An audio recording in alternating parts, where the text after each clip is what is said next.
ನಮಸ್ಕಾರ, ಲೋಕಾಯುಕ್ತ ದಾಳಿ ಟಿವಿಗೆ ಸ್ವಾಗತ. ನಾನು ಗಾಯತ್. ಕರ್ನಾಟಕದ 25ನೇ ಮುಖ್ಯಮಂತ್ರಿಯಾಗಿ ಡಿಕೆ ಶಿವಕುಮಾರ್ ಅವರು ಕೈಯಲ್ಲಿ ಸಂವಿಧಾನ ಹಿಡಿದುಕೊಂಡು ಪ್ರಮಾಣ ವಚನವನ್ನ ಸ್ವೀಕಾರ ಮಾಡಿದ್ದಾರೆ. ಪ್ರಮಾಣ ವಚನಕ್ಕೂ ಮೊದಲು ಮಾಜಿ ಪ್ರಧಾನಿ ಎಚ್.ಡಿ. ದೇವೇಗೌಡ, ಮಾಜಿ ಮುಖ್ಯಮಂತ್ರಿ ಬಿ.ಎಸ್. ಯಡಿಯೂರಪ್ಪ, ಮುಖ್ಯಮಂತ್ರಿ ಸಿದ್ದರಾಮಯ್ಯ ಸೇರಿದಂತೆ ಹಲವು ಹಿರಿಯ ರಾಜಕಾರಣಿಗಳನ್ನ ಭೇಟಿ ಮಾಡಿ ಆಶೀರ್ವಾದವನ್ನ ಪಡೆದುಕೊಂಡ್ರು.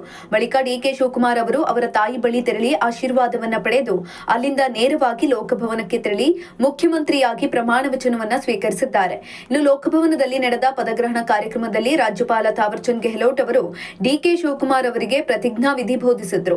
ಇನ್ನು ಡಿಕೆ ಶಿವಕುಮಾರ್ ಅವರು ವೀರ ಗಂಗಾಧರ ಅಜ್ಜಯ್ಯ ಹೆಸರಿನಲ್ಲಿ ಪ್ರಮಾಣ ವಚನವನ್ನ ಸ್ವೀಕರಿಸಿದ್ದಾರೆ. ವಿಶೇಷ ಏನಂದ್ರೆ ಡಿಕೆಶಿ ರೇಷ್ಮೆ ಪಂಚೆ, ಜುಬ್ಬ, ಶಲ್ಯ ಧರಿಸಿ ಸಾಂಪ್ರದಾಯಿಕ ಉಡುಗೆ ತೊಟ್ಟು ಗಮನ ಸೆಳೆದಿದ್ದಾರೆ. ಇನ್ನು ಪ್ರಮಾಣ ವಚನ ಸ್ವೀಕರಿಸುವ ಮೊದಲು ವೇದಿಕೆಯಲ್ಲಿ ದೀರ್ಘದಂಡ ನಮಸ್ಕಾರವನ್ನು ಮಾಡಿದ್ದಾರೆ. ಬಳಿಕ ವೇದಿಕೆ ಮೇಲೆಯೇ ಇರಿಸಿದ್ದಂತಹ ಅಜ್ಜಯ್ಯನವರ ಭಾವಚಿತ್ರಕ್ಕೆ ಪುಷ್ಪನಮನ ಸಲ್ಲಿಸಿ ಬಳಿಕ ಸಿಎಂ ಆಗಿ ಪ್ರಮಾಣ ವಚನವನ್ನ ಸ್ವೀಕರಿಸಿದ್ದಾರೆ.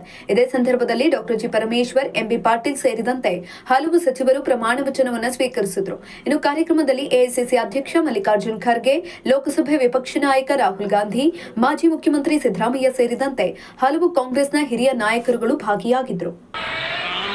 ನಾನು ಡಿಕೆ ಶಿವಕುಮಾರ್ ಎಂಬ ಹೆಸರಾದ ನಾನು ಕಾನೂನು ಮೂಲಕ ಸ್ಥಾಪಿತವಾದ ಭಾರತದ ಸಂವಿಧಾನ ವಿಷಯದಲ್ಲಿ ನಿಜವಾದ ಶ್ರದ್ಧೆ ಮತ್ತು ನಿಷ್ಠೆಯನ್ನು ಹೊಂದಿರುತ್ತೇನೆಂದು, ನಾನು ಭಾರತದ ಸಾರ್ವಭೌಮತ್ವವನ್ನು ಮತ್ತು ಅಖಂಡತೆಯನ್ನು ಎತ್ತಿ ಹಿಡಿಯುತ್ತೇನೆಂದು ಮತ್ತು ಕರ್ನಾಟಕ ರಾಜ್ಯದ ಮುಖ್ಯಮಂತ್ರಿಯಾಗಿ ನನ್ನ ಕರ್ತವ್ಯವನ್ನು ಶ್ರದ್ಧಾಪೂರ್ವಕವಾಗಿ ಮತ್ತು ಅಂತಃಕರಣಪೂರ್ವಕವಾಗಿ ನಿರ್ವಹಿಸುತ್ತೇನೆಂದು, ಭಯ ಅಥವಾ ಪಕ್ಷಾತೀತವಲ್ಲದೆ, ರಾಗ ದ್ವೇಷವಿಲ್ಲದೆ ಎಲ್ಲ ಬಗೆಯ ಜನರಿಗೆ ಸಂವಿಧಾನಕ್ಕೆ ಮತ್ತು ಕಾನೂನಿಗೆ ಅನುಸಾರವಾಗಿ ನ್ಯಾಯಯುತವಾಗಿ ಮಾಡುತ್ತೇನೆಂದು ನನ್ನ ಅಜ್ಜ ಗಂಗಾಧರಜ್ಜನ ಹೆಸರಿನಲ್ಲಿ ಪ್ರಮಾಣ ಮಾಡುತ್ತೇನೆ.